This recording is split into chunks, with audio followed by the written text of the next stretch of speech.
Hello, good evening, नमस्कार, राम राम साथियों।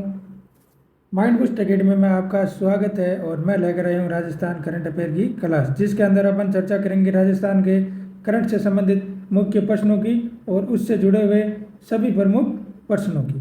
तो आज की कक्षा की शुरुआत करने से पहले अपन एक मोटिवेशनल कोट पढ़ेंगे और आज का मोटिवेशनल कोट है, आप अपना भविष्य नहीं बदल सकते लेकिन आप अपनी आदतें बदल सकते हैं और निश्चित रूप से आपकी आदतें आपका भविष्य बदल देगी। तो अपनी आदतों को सुधारना है और निरंतर तैयारी करते रहना है।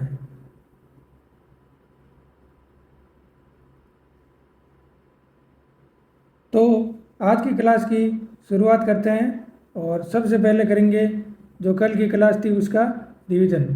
और कल की क्लास का रिवीजन का पहला प्रश्न है वो है, हिंदी साहित्य गौरव सम्मान 2026 प्राप्त करने वाली शिल्पा मेहता का संबंध राजस्थान के किस जिले से है? तो उसका उत्तर हो जाएगा जयपुर जिले से।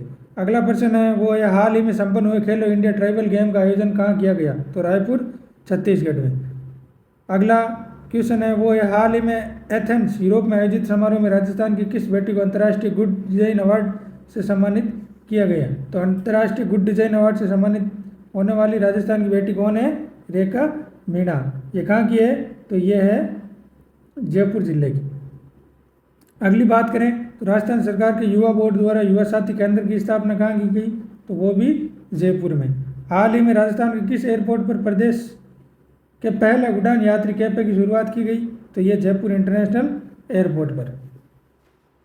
अब आज की कक्षा के मुख्य करंट अफेयर के प्रश्नों की शुरुआत करते हैं और पहला प्रश्न है, मेवाड़ की प्रसिद्ध मोलेला आर्ट को स्थायी मंच प्रदान करने के लिए आर्ट एग्जीबिशन सेंटर का निर्माण कहाँ किया जा रहा है? तो पहला ऑप्शन है कोमलगढ़, दूसरा खमनौर मोलेला गांव, तीसरा नाथद्वारा और चौथा हल्दीघाटी। तो इसका उत्तर हो जाएगा दोस्तों बी, खमनौर के अंदर मोलेला गांव में। तो क्या है इसकी प्रमुख बातें? तो इस पर चर्चा करते हैं। तो बात करते हैं आज मोलेला आर्ट की। किसकी?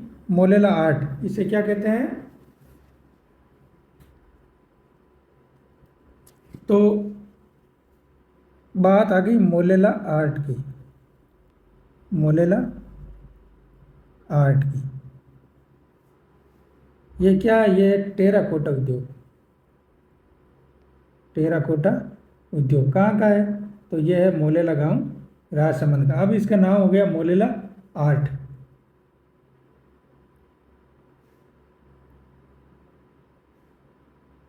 अब बात करते हैं आगे की। तो मोलेला आर्ट कहाँ का प्रसिद्ध है? तो ये है मोलेला गांव। और ये गांव कहाँ पड़ता है? राजसमंद जिले में। राजसमंद जिले का। अब इसकी बात करें तो इस आर्ट के लिए मोलेला गांव के अंदर एक मोलेला आर्ट एग्जीबिशन सेंटर की स्थापना की जाएगी। किसकी? तो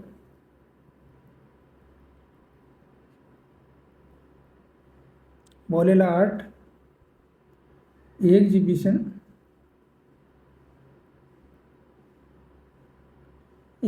सेंटर दोस्तों स्थापित किया जाए। ये सेंटर कहाँ पर? तो मोलेला गांव में स्थापित किया जाएगा। अब मैं अगली बात करूं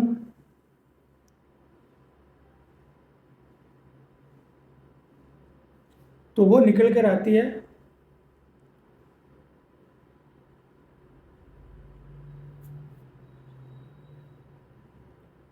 वो बात है दोस्तों, इस जो आर्ट की स्थापना है वो कहाँ पर? मोलेला गांव में। अब मोलेला के अंदर क्या होता है? तो मोलेला के अंदर जो मिट्टी है, मिट्टी की कलाकृतियों या मूर्तियाँ बनाई जाती है। क्या? तो मिट्टी की कलाकृतियाँ की जाती है। क्या की जाती है? कलाकृतियाँ की जाती है। अब अगली बात करें तो वो है दोस्तों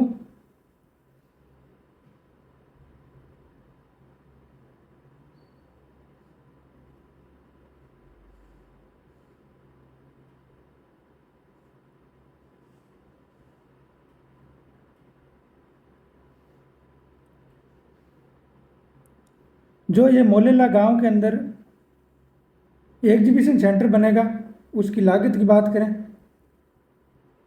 तो इसकी लागत है जो है वो आएगी दोस्तों 2 करोड़ 20 लाख रुपए। कितनी? 2.20 करोड़, 2 करोड़ 20 लाख रुपए। अगली बात करें तो इसके जो बजट की है वो मजदूरी कितने रुपए की दे दी? तो बजट मजदूरी है दोस्तों वो है 1.92 करोड़ की। कितनी? 1.92 करोड़। अब इसके अंदर जो सुविधाएं मिलेगी वो क्या है?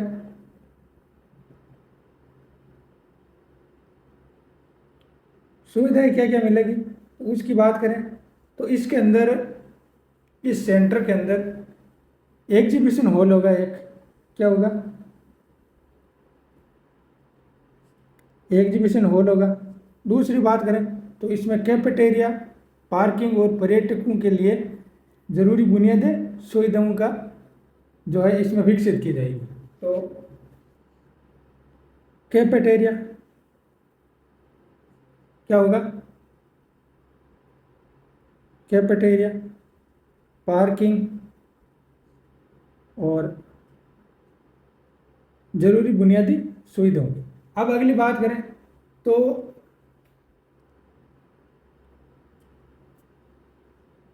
इसका जो निर्माण है वो किस लिए किया गया, क्या आवश्यकता पड़ गई थी? तो इसकी जो उद्देश्य है वो निर्माण का वो है दोस्तों, उद्देश्य की मैं बात करूं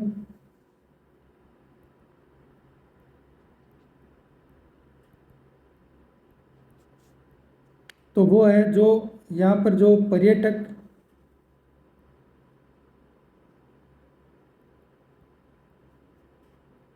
पर्यटक जो यहाँ पर घूमने आते हैं उनको लाइव कलाकृतियाँ, इस आर्ट की जो लाइव कलाकृतियाँ वो दिखाई जाएगी। क्या दिखाई जाएगी? इस आर्ट की लाइव कलाकृतियाँ दिखाई जाएगी। अब अगली मैं बात करूं तो वो है इस जो मोलेला या टेराकोटा उद्योग है उसको विशेष पहचान दिलाने वाले जो मुख्य कलाकार है उनकी बात करूंगा। किसकी? तो इस जो टेराकोटा उद्योग को विशेष पहचान विश्व स्तर पर आज पहचान दिलाई है उनका नाम है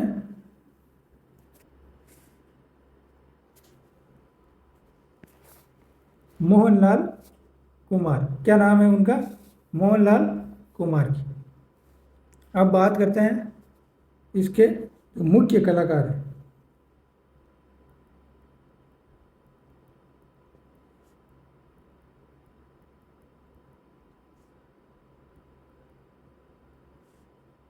इसकी बात करते हैं इसके मुख्य कलाकार।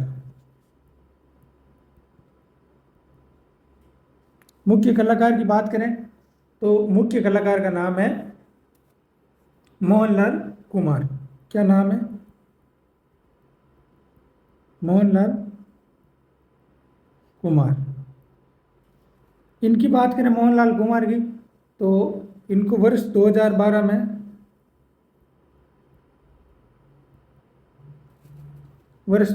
में पद्मश्री दिया गया। क्या दिया गया? तो पद्मश्री। अगली बात करें तो इनको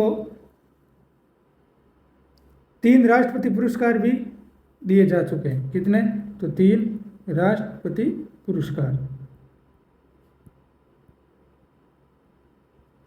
अगली बात करें तो इनको 7 अंतर्राष्ट्रीय पुरस्कारों से सम्मानित किया गया। कितने? 7।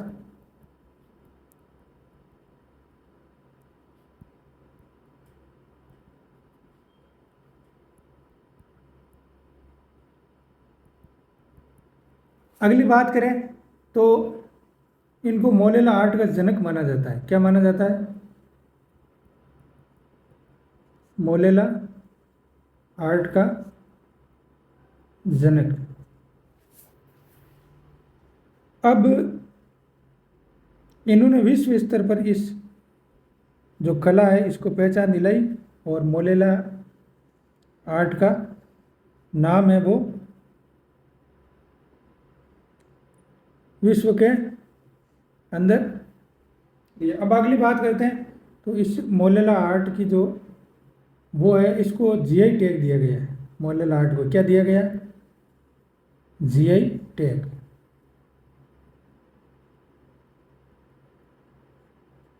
मोलेला आर्ट की जीआई टैग की बात करें तो जीआई टैग दो प्रकार से दिए गए हैं। कैसे? पहली बात करूं मैं तो उत्पाद को दिया गया। किसको? उत्पाद को। वो कब दिया गया था? तो वो दिया गया था 2009 में। अगली बात करूं मैं तो वो है लोगो का। जो इसका लोगो है उसको कब दिया गया लोगो को? तो वर्ष 2014। लोगो की बात करें तो 2014 में जीआई टैग दिया गया।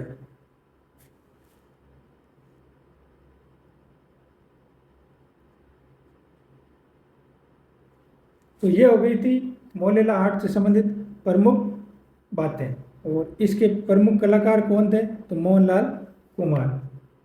अब अगली बात करें तो इनके साथ में दो और भी कलाकार हैं। अन्य कलाकार की बात करूं मैं तो वो है खेमराज व राजेंद्र। कौन? खेमराज व राजेंद्र। अगली बात करें तो वो है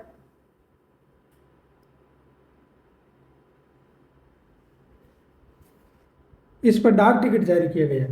मोहनलाल कुमार है, इन पर डाक टिकट भी जारी किया गया 5 रुपये का 2021 में। तो ये थी इसकी प्रमुख बातें।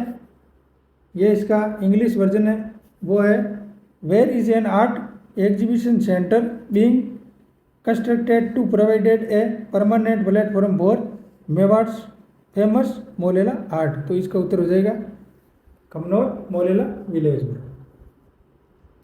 ये इसकी प्रमुख बातें हैं। Molela art exhibition centre, Molela गांव, राजसमंद। पारंपरिक टेराकोटा आर्ट मिट्टी कलाकृतियों के लिए दुनिया भर में प्रसिद्ध है। अगली बात करें परियोजना लागत की तो सेंटर की कुल लागत 2,20,00,000 रुपये। विकास कार्यों के लिए 1.92 करोड़ रुपये अतिरिक्त राशि मंजूर की गई। सुविधाओं की बात करें तो इसके अंदर एक बड़ा एग्जीबिशन हॉल होगा, कैफेटेरिया, पार्किंग, पर्यटकों के लिए जरूरी बुनियादी सुविधा। विशेष आकर्षण तो पर्यटक यहाँ शिल्पकारों को लाइव कलाकृतियाँ बनाते हुए देख सकेंगे। अब बात करें मोलेला की टेराकोटा शिल्प कला की तो बर्तन, मूर्तियाँ, खिलौने, सजावटी सामान बनाकर पकाकर उसे लाल, सिंदूरी, पीला, हरा, नीला, फिरोजी रंगों में कलात्मक प्रदान रूप किया जाता है। मोलेला कला आर्ट की बात करें तो उत्पाद को वर्ष 2000 में व लोगों को 2017 में जीआई टैग दिया गया। प्रसिद्ध कलाकार की बात करें तो मोहनलाल कुमार वर्ष 2012 में पद्मश्री। खेमराज व राजेंद्र। मोहनलाल कुमार को एक पद्मश्री, 3 राष्ट्रपति पुरस्कार और 7 अंतर्राष्ट्रीय पुरस्कार सम्मानित किया जा चुका है। इन्हें मोलेला आर्ट का जनक कहा जाता है। इन पर 2021 में 5 रुपये का डाक टिकट भी जारी किया जा चुका है। तो ये हो गई मोलेला आर्ट से संबंधित प्रमुख बातें। अगले क्वेश्चन की बात करें तो वो है पीएमई ड्राइव योजना के क्रियान्वयन के लिए कौन सी संस्था उत्तरदायी है? तो इसका जो पहला ऑप्शन है वो है राजस्थान अक्षय ऊर्जा निगम, दूसरा रिको, तीसरा है वो है राजस्थान राज्य पथ परिवहन निगम और चौथा ऊर्जा विभाग राजस्थान। तो इसका उत्तर हो जाएगा राजस्थान अक्षय ऊर्जा निगम। तो क्या है पीएम ई ड्राइव योजना? तो बात करते हैं पीएम ई ड्राइव योजना की। इसकी पीएम ई ड्राइव योजना की। अब इस योजना के अंदर पहले बात करेंगे इस योजना की जो पूरा नाम है, वो पूरा नाम क्या है? तो PM electric drive revolution in innovative vehicle enhancement. क्या नाम है? तो इसका नाम है पीएम इलेक्ट्रिक ड्राइव रिवोल्यूशन। क्या नाम है? इलेक्ट्रिक ड्राइव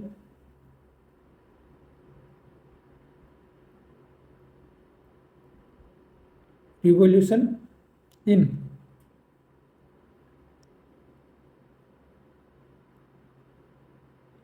इनोवेटिव व्हीकल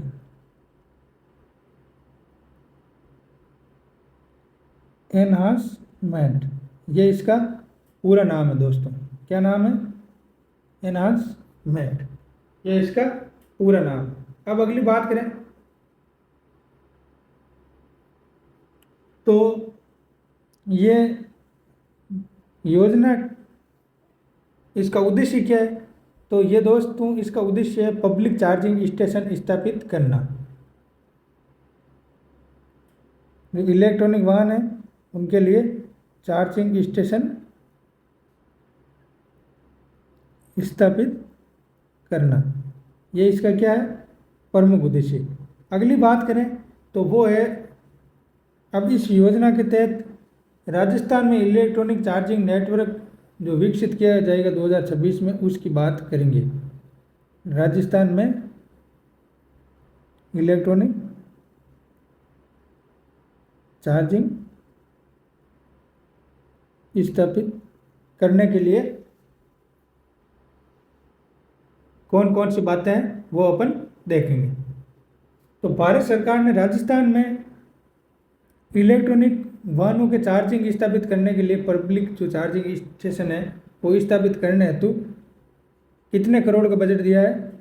तो 81.21 करोड़ रुपए की वित्तीय वो जो सहायता है उसकी मंजूरी दी है। तो राजस्थान भारत सरकार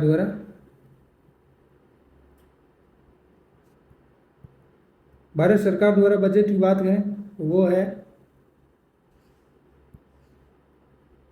81.21 करोड़ रुपए। कितने? 81.21 करोड़ रुपए की स्वीकृति दी है। अगली बात करें तो इस योजना के तहत जो नोडल एजेंसी है वो राजस्थान में कौन है? तो राज्य में नोडल एजेंसी की बात करें, नोडल एजेंसी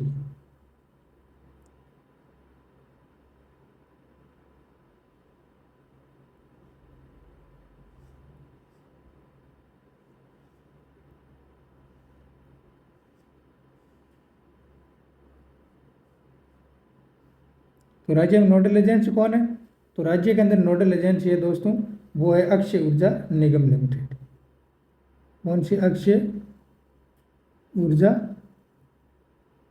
निगम लिमिटेड। अब इसकी बात करें तो राजस्थान के अंदर जो इस योजना के तहत जो लक्ष्य है वो क्या है? लक्ष्य की मैं बात करूं तो लक्ष्य है दोस्तों 262 स्थानों पर कुल 591 चार्जिंग स्थापित करना लक्ष्य। तो राजस्थान में 262 स्थानों पर कितने? तो 591 चार्जिंग स्थापित करना, ये इसका क्या है? तो ये इसका लक्ष्य रखा गया राजस्थान में। अगली बात करें तो वो है कौन कौन से जिलों में? तो शहरवार विवरण की बात करें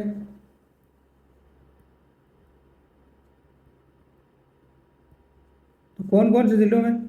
तो सबसे पहले बात आती है वो है जयपुर 112। दूसरी बात करें अजमेर, अजमेर में कितने? 49। तीसरी बात करें उदयपुर, कितने? तो 39। चौथी बात करूं तो वो है कोटा, कोटा में कितने? तो 28। तो ये हो गई थी प्रमुख शहरों की।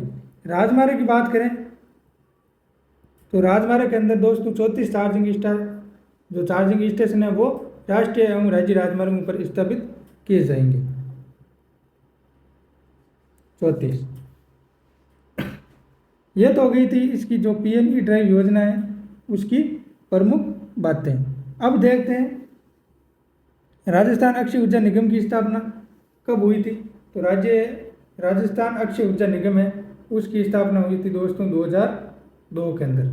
कब हुई थी? इसकी स्थापना हुई थी 2002 के अंदर।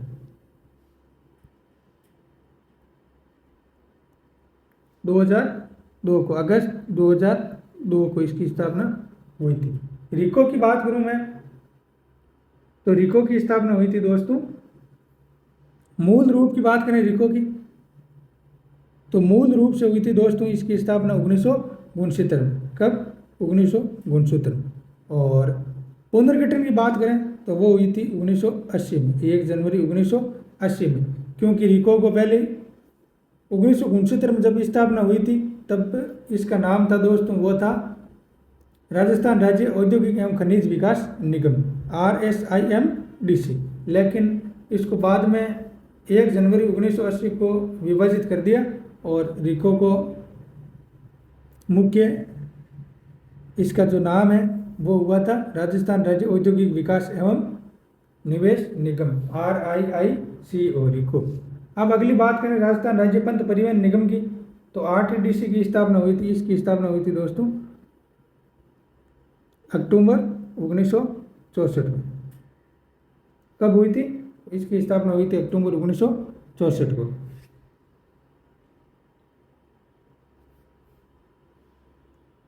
तो ये हो गई थी प्रमुख बातें। ये इसका इंग्लिश वर्जन है। Which organisation is responsible for implementing the PME drive scheme in Rajasthan? तो इसका उत्तर हो जाएगा राजस्थान अक्षय ऊर्जा, रिन्यूएबल एनर्जी कॉरपोरेशन। क्या क्या इसकी बातें रह गई थी देख लेते हैं। चार्जिंग नेटवर्क योजना का पूरा नाम PM electric drive revolution in innovative vehicle in enhancement, PME drive योजना। भारत सरकार ने राजस्थान में इलेक्ट्रॉनिक वाहनों के लिए पब्लिक चार्जिंग स्टेशन स्थापित करने हेतु 81.12 करोड़ रुपए की वित्तीय स्वीकृति जो सहायता है वो प्रदान की थी। तो दोस्तों कितनी? तो यहाँ पे ये मैंने गलती से 21 कर दिया, तो इसको 12 कर लेना, 81.12 करोड़ रुपये की वित्तीय स्वीकृति प्रदान की है। अगली बात करें तो इसकी जो नोडल एजेंसी है वो कौन है? अक्षय ऊर्जा निगम। लक्ष्य की बात करें तो 262 स्थानों पर कुल 591 इलेक्ट्रॉनिक व्हीकल स्थापित चार्जिंग स्टेशन स्थापित किए जाएंगे। शहरवार की बात करें तो जयपुर में 112, अजमेर में 49, उदयपुर में 39 और कोटा में 28। इसके अतिरिक्त 34 जो चार्जिंग है वो राष्ट्रीय राजमार्ग और जो राज्य राजमार्ग है वहाँ पर स्थापित किए जाएंगे। अगले प्रश्न की बात करें तो अगला प्रश्न है आज का हमारा, वो है प्रदेश में मुख्यमंत्री विकसित ग्राम वार्ड अभियान का संचालन कब से कब तक किया जा रहा है? तो पहला ऑप्शन है 1 जनवरी से 31 मार्च। दूसरे की बात करें तो 15 फरवरी से 30 अप्रैल तक। तीसरे की बात करें तो 1 अप्रैल से 30 जून तक। और चौथा ऑप्शन है 19 मार्च से 15 मई तक। तो इसका उत्तर हो जाएगा 19 मार्च से 15 मई तक। तो क्या है ये मुख्यमंत्री विकसित ग्राम वार्ड अभियान? तो इसकी चर्चा करते हैं। तो बात करता हूँ मैं विकसित ग्राम विकसित वार्ड अभियान।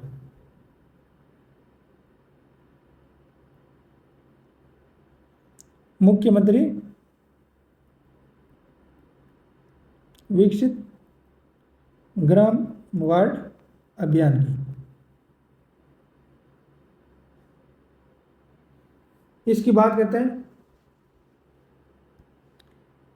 तो इसका जो संचालन है वो दोस्तों, संचालन की बात करूं मैं या अवधि की बात करें तो वो रहेगी 19 मार्च से 15 मई तक। 19 मार्च से 15 मई तक। अगली बात करूं मैं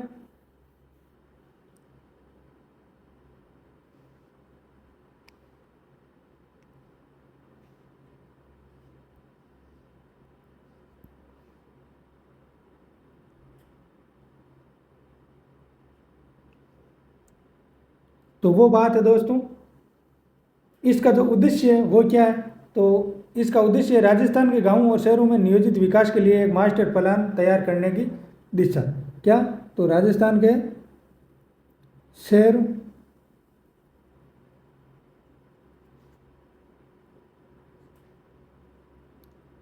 और गांवों में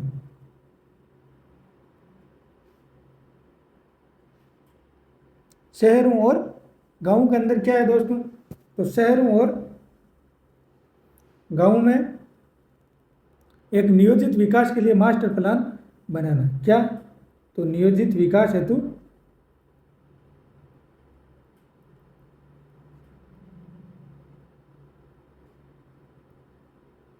मास्टर प्लान बनाना, ये क्या है, तो ये इसका है जो उद्देश्य है। अगली बात करें तो वो है दोस्तों इस अभियान के जो मुख्य बिंदु है उनकी, मुख्य बिंदुओं की मैं बात करूं तो वो है वर्ष 2000 तक, वर्ष 2030, 2035 और 2047, 2047 तक जो गांव हैं या स्थानीय गांव शहरों के जो स्थानीय लोग हैं, स्थानीय लोग, उनका सुझाव लेकर के भविष्य की आवश्यकताओं के अनुरूप रोड मैप तैयार करना। स्थानीय लोगों के सुझाव पर भविष्य की जो आवश्यकताएं हैं, भविष्य की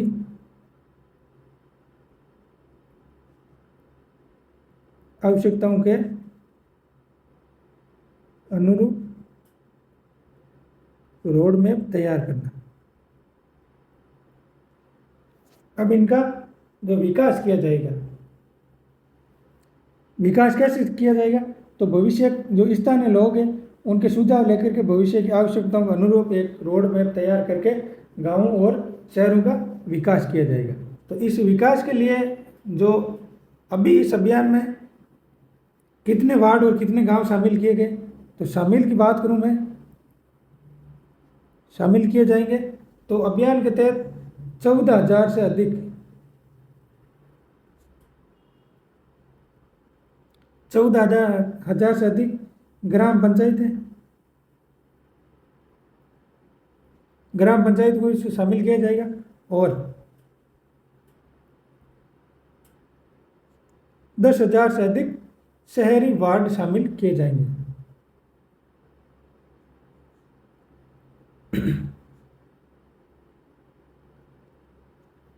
अगली बात करें तो जो ये अभियान है इसमें तकनीकी सहयोग की बात करें,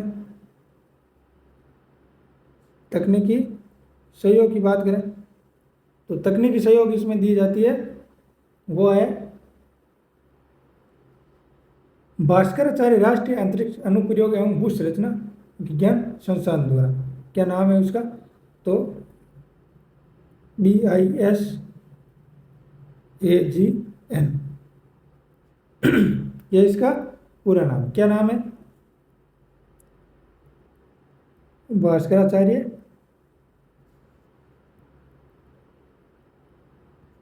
राष्ट्रीय अंतरिक्ष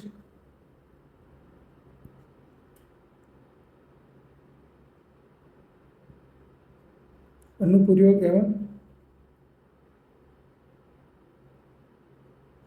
भू संरचना विज्ञान संस्थान, बड़ा नाम है दोस्तों। क्या नाम है, भास्कराचार्य राष्ट्रीय अंतरिक्ष अनुप्रयोग एवं भू संरचना विज्ञान संस्थान। तो ये मुख्यमंत्री जो विकसित ग्राम वार्ड अभियान है उसकी हो गई थी प्रमुख बातें। इसका संचालन वो 19 मार्च से 15 मई तक किया जाएगा। इसके अंदर शामिल कितने गांव और कितने शहरी वार्ड होंगे, तो 14,000 से अधिक गांव शामिल होंगे, ग्राम पंचायतें, और 10,000 प्लस शहरी वार्ड शामिल होंगे। ये गांवों के नियोजित विकास हेतु एक मास्टर प्लान बनाया जाएगा। अगली बात करें तो इसके अंदर जो विकास किया जाएगा वो किन किन तकनीकों के आधार पर या किस किस का विकास किया जाएगा, तो इसमें सड़क, रेल, ऊर्जा, जल और शहरी विकास से जुड़ी परियोजनाओं का एक ही प्लेटफॉर्म पर देख रेख और समन्वित किया जा सकेगा। एक मतलब तकनीक बनाई जाएगी उसके माध्यम से। तो ये हो गई थी इसकी प्रमुख बातें। ये इसका इंग्लिश वर्जन है। क्या है, when is the chief ministers development village ward campaign being conducted in the state. तो उत्तर हो जाएगा डी। ये इसकी प्रमुख बातें वो क्या है, ग्राम विकसित भारत अभियान डिजिटल रोड मैप 2026। ये समय सीमा की बात करें तो अभियान 19 मार्च से 15 मई 2026 तक संचालित किया जा रहा है। यह अभियान राजस्थान के गांवों और शहरों के नियोजित विकास के लिए मास्टर प्लान तैयार करने की दिशा में महत्वपूर्ण कदम है। मुख्य बिंदुओं की बात करें तो मुख्य बिंदु है स्थानीय लोगों के सुझाव से 2030, 35 और 47 तक की भविष्य की आवश्यकताओं के अनुरूप विकास का रोड मैप तैयार करना। 14,000 से अधिक ग्राम पंचायतें, 10,000 से अधिक शहरी वार्ड शामिल होंगे। डिजिटल मैपिंग के लिए भास्कराचार्य राष्ट्रीय अंतरिक्ष अनुप्रयोग एवं भू सूचना विज्ञान संस्थान विषय से सहयोग लिया जा रहा है। अगली बात करें तो इस अभियान के तहत डिजिटल मैपिंग और विषय का महत्व है। तो इस तकनीक के माध्यम से सड़क, रेल, ऊर्जा, जल, शहरी विकास जुड़ी परियोजनाओं को एक ही प्लेटफॉर्म पर देख और समन्वित किया जा सकेगा। पीएम गति शक्ति के तहत डिजिटल प्लेटफॉर्म पर सभी विभागों की परियोजनाओं को एकीकृत किया जा रहा है, जिससे कार्यों की रियल टाइम मॉनिटरिंग संभव होगी। अगली बात करें तो वो ऐसे संसाधनों का बेहतर उपयोग होगा, विकास कार्यों के क्रियान्वयन में पारदर्शिता के साथ तेजी आएगी। तो ये थी इसकी प्रमुख बातें। अगले प्रश्न की बात करें तो वो है ऑपरेशन चक्रव्यूह का मुख्य लक्ष्य क्या है। तो पहला ऑप्शन साइबर क्राइम, दूसरा यातायात व्यवस्था सुधारना, तीसरा अवैध मादक पदार्थों की तस्करी पर अंकुश लगाना और चौथा महिला सुरक्षा सुनिश्चित करना। तो इसका उत्तर हो जाएगा अवैध मादक पदार्थों की तस्करी पर अंकुश लगाना। तो ये क्या है ऑपरेशन चक्रव्यूह, कौन से जिले में चलाया गया, तो इसकी प्रमुख चर्चा अपन करेंगे। तो बात करेंगे ऑपरेशन चक्रव्यूह की।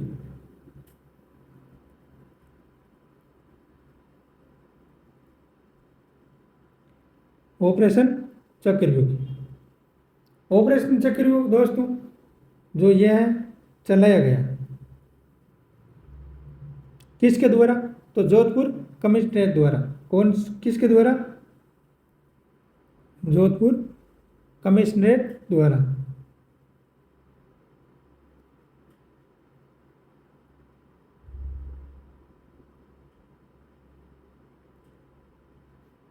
जोधपुर कमिश्नरेट द्वारा। अब अगली बात करें तो वो है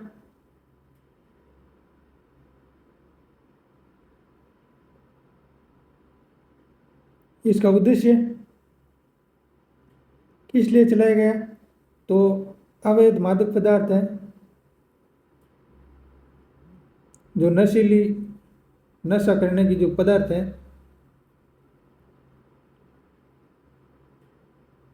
उनकी तस्करी को रोकने के लिए, तस्करी अंकुश या रोकने हेतु, रोकने के लिए ये ऑपरेशन चलाया गया।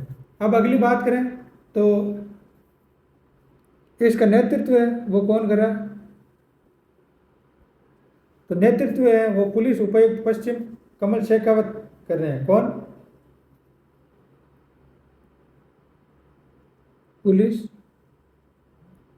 उपायुक्त पश्चिम, क्या नाम है उनका, तो उनका नाम है कमल शेखावत। ये कमल जी शेखावत है वो इसका नेतृत्व कर रहे हैं। अब इसके जो उद्देश्य है वो क्या है, तो नशे के कारोबारियों पर अंकुश लगाना, आमजन की भागीदारी, अवैध गतिविधियों की सूचना प्राप्त करना, समाज को पूरी तरह नशा मुक्त बनाना। अब इसके तहत दोस्तों एक जो विशेष नंबर, मोबाइल नंबर वो दिए गए हैं जिस पर कोई भी व्यक्ति गुप्त सूचना दे सकता है। तो मोबाइल नंबर की बात करें तो विशेष मोबाइल नंबर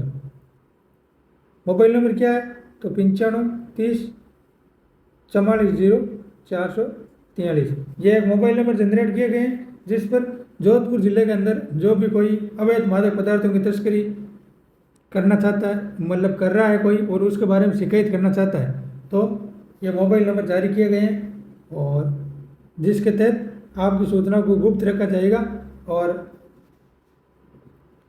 इस ऑपरेशन चक्रव्यूह के तहत उस पर शिकंजा लगाया जाएगा। अगली बात करें तो ये हो गई थी इसकी प्रमुख बातें। तो ध्यान रखना अपने इतना ही, ऑपरेशन चक्रव्यूह है वो किस या कौन से कमिश्नरेट या कौन से जिला पुलिस द्वारा चला गया, तो जोधपुर कमिश्नरेट द्वारा चला गया। ये इसका English version, what is the main objective of operation चक्रव्यूह, तो कौन सी पुलिस द्वारा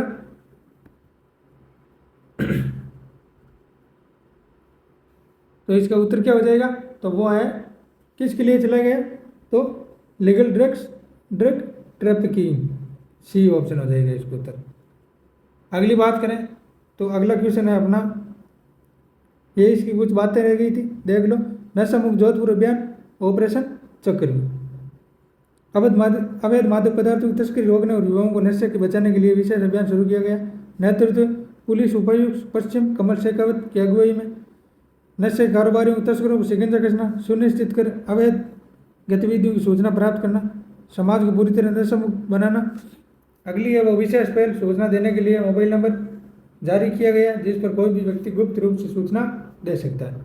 अगला प्रश्न है, लखपति दीदी योजना के तहत हाल ही में राज्य बजट में ऋण राशि की सीमा को 1 लाख रुपए से बढ़ाकर कितने रुपए करने का प्रावधान किया गया है, तो इसका उत्तर हो जाएगा, पहले 1 लाख थी, अब 50,000 बढ़ा करके कितनी कर दी, 1.5 लाख रुपए। तो इसका उत्तर क्या हो गया, 1,50,000 रुपये। अब बात करेंगे लखपति दीदी योजना की, किसकी, तो लखपति दीदी योजना की। लखपति दीदी योजना की बात करूं तो ये योजना है वो महिलाओं के आर्थिक सशक्तिकरण हेतु प्रारंभ की गई है। किस लिए, तो महिलाओं के आर्थिक सशक्तिकरण के लिए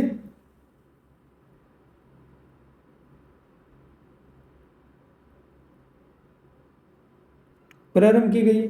अगली बात करें इसके अंदर तो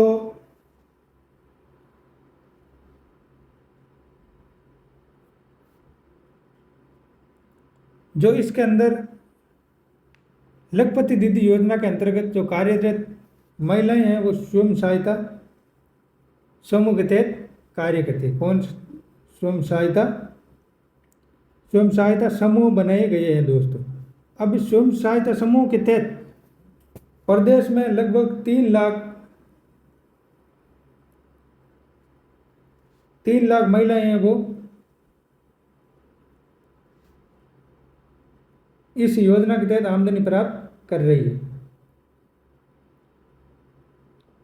महिलाएं इस योजना का लाभ ले रही है। अब अगली बात करें तो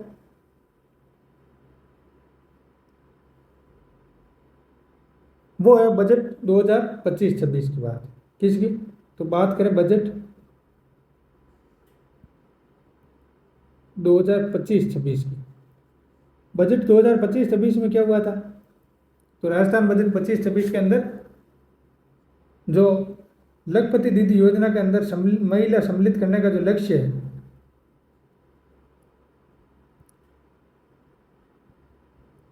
सम्मिलित करने का जो लक्ष्य है वो कितना कर दिया, तो 20 लाख महिलाएं। अगली बात करें तो बजट 2025-26 के अंदर 1 लाख तक का ऋण है वो 1.5% ब्याज पर मिलता था। कितने पर, तो 1 लाख का ऋण 1.5% ब्याज पर यह प्रावधान किया गया। और क्या किया गया, तो इसमें कहा गया कि 3 लाख जो महिलाएं हैं वो लाभान्वित होंगी। कितनी, तो 3 लाख महिलाएं। अगली बात करें तो वो है बजट 2026-27 की, किसकी, तो बजट बात करें बजट 2026-27 जो अभी फरवरी माह में आया था, उसमें क्या प्रावधान किया गया, तो उसमें यह प्रावधान किया गया कि जो यो कि ऋण सीमा 1 लाख थी, ऋण सीमा 1 लाख है, 1 लाख से बढ़ाकर कितनी कर दी है, 1.5 लाख की गई।